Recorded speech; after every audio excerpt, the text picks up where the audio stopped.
Assalamualaikum warahmatullahi wabarakatuh. Perkenalkan, nama saya Fauzi Ihtiar Hafid dengan NIM 2433855 dari program studi Teknik Mesin NK.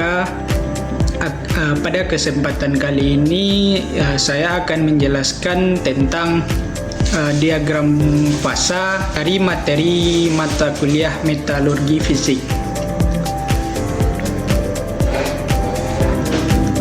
Baiklah, seperti yang dilihat pada gambar di atas, diagram fasa adalah diagram fasa Fe3C adalah diagram kesetimbangan yang menggambarkan hubungan antara temperatur dan kadar karbon dalam satuan derajat Celcius dalam paduan besi karbon hingga batas maksimum sekitar 6,67 derajat Celcius yang dikenal sebagai komposisi sementit atau Fe3C. Diagram ini sangat penting dalam ilmu material dan teknik metalurgi fisik karena digunakan untuk memahami struktur mikro yang terbentuk pada baja dan besi cor, serta bagaimana perubahan fasa terjadi selama proses pemanasan dan pendinginan. Dengan mempelajari diagram ini, kita dapat mengetahui fase-fase yang akan terjadi atau muncul seperti verlit, austenit, sementit, perlit, serta ladeburit.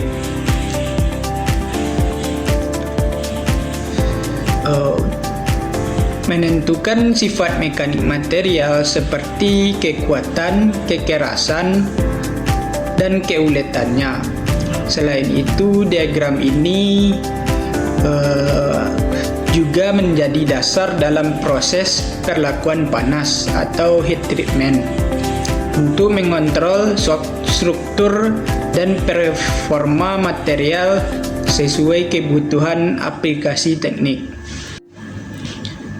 Baik, selanjutnya yaitu tujuan diagram fasa Fe3C. Yang pertama yaitu mengetahui struktur mikro material.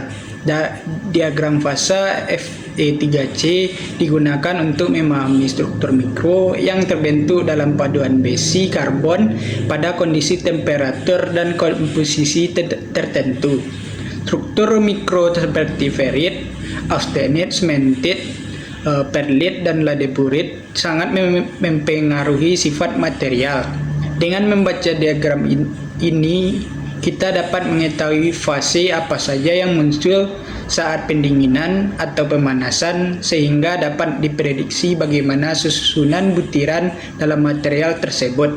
Misalnya, baja dengan kandungan karbon rendah cenderung memiliki lebih banyak ferrit yang lunak, sedangkan kandungan karbon yang tinggi menghasilkan struktur keras seperti sementit. Tujuan kedua yaitu menentukan proses heat treatment. Proses heat treatment seperti annealing, normalizing, quenching, dan tempering. Dengan mengetahui batas temperatur transformasi fase, kita dapat menentukan suhu pemanasan yang tepat agar struktur mikro berubah sesuai dengan yang diinginkan. Misalnya, untuk proses quenching, baja dipanaskan hingga fase austenit terbentuk, lalu didinginkan cepat agar menghasilkan material yang keras.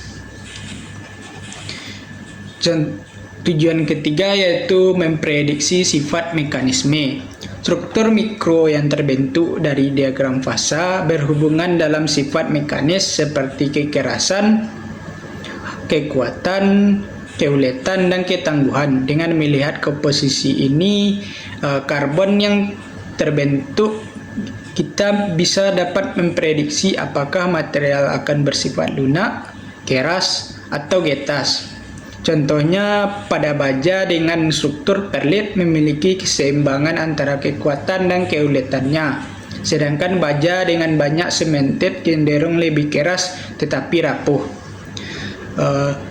Tujuan yang keempat yaitu menentukan komposisi baja atau basic chore. Diagram ini menunjukkan hubungan antara persentase karbon dan temperatur. Kita dapat menentukan apakah suatu paduan termasuk baja atau steel atau basic chore atau cast iron. Baja biasanya memiliki kandungan karbon hingga sekitar 2%, sedangkan basic chore lebih tinggi dari itu. Dengan memahami ini, kita dapat memilih komposisi yang tepat untuk mendapatkan sifat material yang kita inginkan. Tujuan yang terakhir yaitu menghindari cacat material. Kita dapat menghindari berbagai cacat material seperti retak, distorsi, atau struktur yang tidak kita inginkan. Cacat sering terjadi akibat proses pendinginan atau pemanasan yang tidak sesuai. Misalnya, pendinginan terlalu cepat dapat mengakibatkan tegangan material yang memicu retakan. Baik, selanjutnya yaitu jenis-jenis fasa. Yang pertama yaitu ferrit.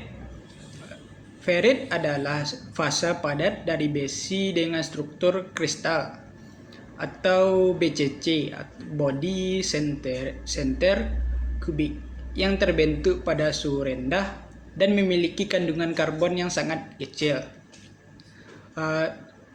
Pada ferrit, strukturnya BCC, yaitu atom besi tersusun dalam bentuk kubus dengan satu atom di tengah, sehingga ruang antar atom relatif sempit. Yang kedua, lunak dan ulet. Karena sedikit karbon, ferrit mudah dibentuk, tidak keras, dan memiliki keuletan yang tinggi. Yang ketiga yaitu kelarutan karbon sangat kecil, maksimalnya 107% pada 727%.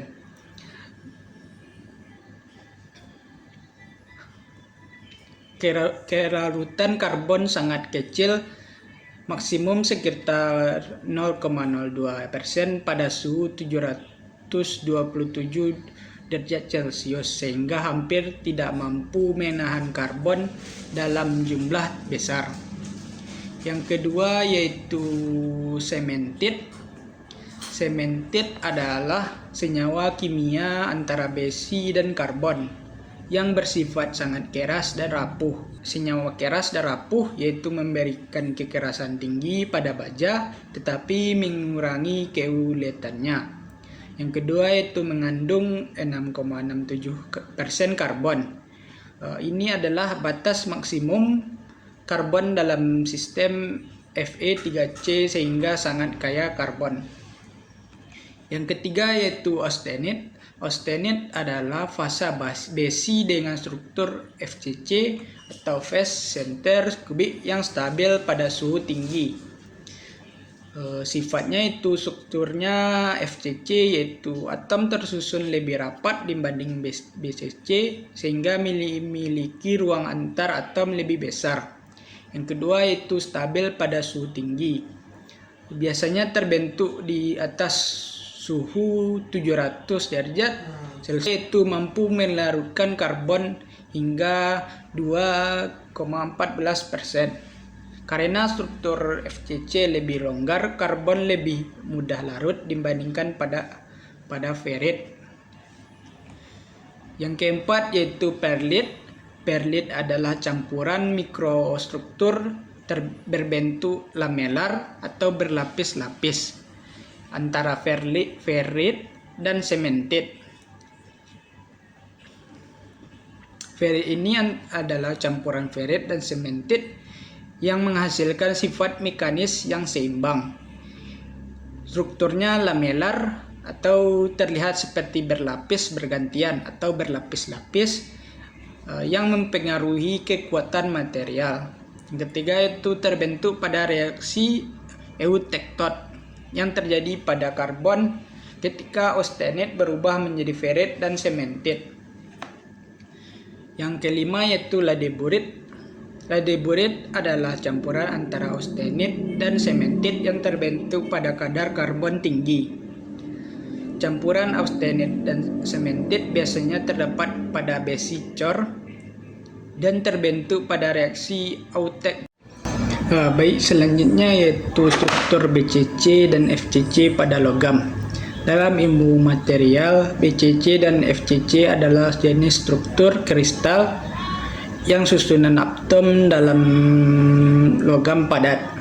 Struktur ini sangat mempengaruhi sifat mekanik seperti kekerasan, keuletan, dan kekuatan. Selanjutnya yaitu FCC. FCC atau Phase Center Kubik adalah struktur kubus dengan 8 atom di sudut kubus dan 1 atom di setiap sisi permukaan kubus atau 6 sisi. Contoh logam yang memiliki struktur FCC yaitu besi pada austenit di suhu tinggi, aluminium, tembaga, dan nikel. Baik, selanjutnya yaitu cara kerja diagram fasa Fe3C. Diagram ini bekerja berdasarkan prinsip kesetimbangan termodinamika. Cara membacanya yaitu yang pertama, tentukan kadar karbon dalam bentuk persen pada sumbu horizontal seperti yang terlihat pada gambar. Langkah pertama adalah melihat sumbu horizontalnya yang menunjukkan persentase karbon dalam paduan besi. Nilai ini biasanya berkisar dari 0 sampai 6,67%. Dengan mengetahui kadar karbon, kita bisa menentukan apakah material termasuk baja, kadar karbon rendah, sedang, atau besi cor, kadar karbon tinggi. Kadar karbon ini sangat mempengaruhi jenis fasa yang terbentuk. Langkah kedua yaitu tentukan suhu pada sumbu vertikal atau ke atas. Seperti terlihat pada gambar, lihat sumbu vertikal atau Y yang menunjukkan temperatur. Diagram fasa Fe3C menggambarkan perubahan struktur material terhadap suhu. Suhu ini penting karena setiap fase seperti ferrit, austenit, atau sementit hanya stabil pada rentang temperatur tertentu. Dengan mengetahui suhu, kita bisa memprediksi kondisi material saat dipanaskan atau kita dinginkan. Yang ketiga yaitu tarik garis hingga bertemu daerah fasa. Setelah menentukan kadar karbon dan suhu, langkah berikutnya adalah menarik garis secara horizontal dan vertikal hingga keduanya bertemu pada satu titik di dalam diagram. Titik berpotongan ini akan berada pada suatu yang disebut daerah fasa. Daerah ini bisa berupa satu fasa, misalnya hanya austenit, atau campuran dua fasa, misalnya ferrit ditambah sementit. Dan cara terakhir yaitu daerah tersebut menunjukkan struktur mikro yang terbentuk. Daerah fasa tempat titik berpotongan berada akan menunjukkan jenis struktur mikro yang terbentuk pada kondisi tersebut. Struktur mikro ini menunjukkan sifat material, misalnya jika berada di daerah ferrit, material cenderung lunak dan ulet. Jika di daerah austenit, material stabil pada suhu tinggi. Jika di daerah perlit atau campuran, sifatnya kombinasi antara kuat dan cukup ulet. Seperti yang terlihat pada gambar dari struktur mikro baja. Sumbu temperatur atau F, suhu, menunjukkan arah Y, dan sumbu X menunjukkan steel dan gas iron atau carbon content persen berdasarkan beratnya. Untuk steel atau besi dari 0% sampai 2%, dan untuk gas iron atau baja menunjukkan dari 2% sampai 6,5%. Di dalam gambar terdapat L disebut liquid atau cairan, Y disebut austenit, delta disebut ferrit, dan S disebut delta iron, dan cemented. Gambar tersebut menunjukkan struktur pada mikro dan baja. Selanjutnya yaitu alat yang digunakan dalam studi diagram Fe3C.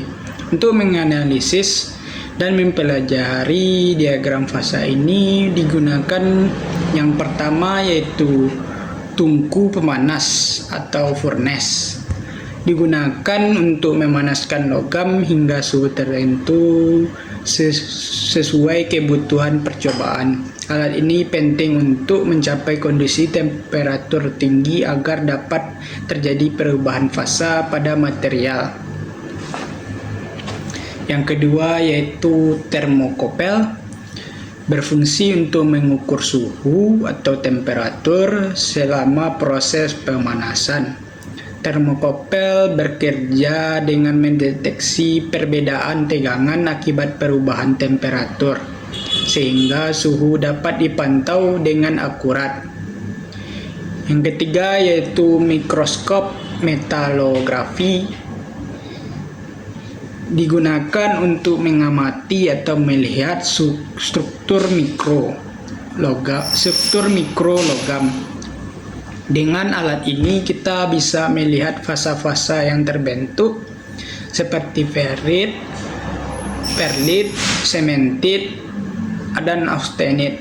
Yang keempat yaitu mesin poles dan amplas metalografi, berfungsi untuk preparasi spesimen sebelum diamati dengan halus dan rata agar struktur mikro terlihat jelas.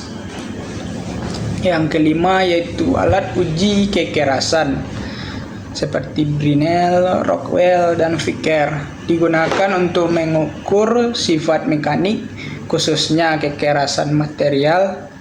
Hasilnya membantu mengetahui hubungan antara struktur mikro dan kekuatan material. Yang keenam yaitu dilatometer. Alat ini digunakan untuk mengamati perubahan panjang material akibat perubahan suhu. Dari perubahan ini dapat diketahui kapan terjadi perubahan fasa pada logam.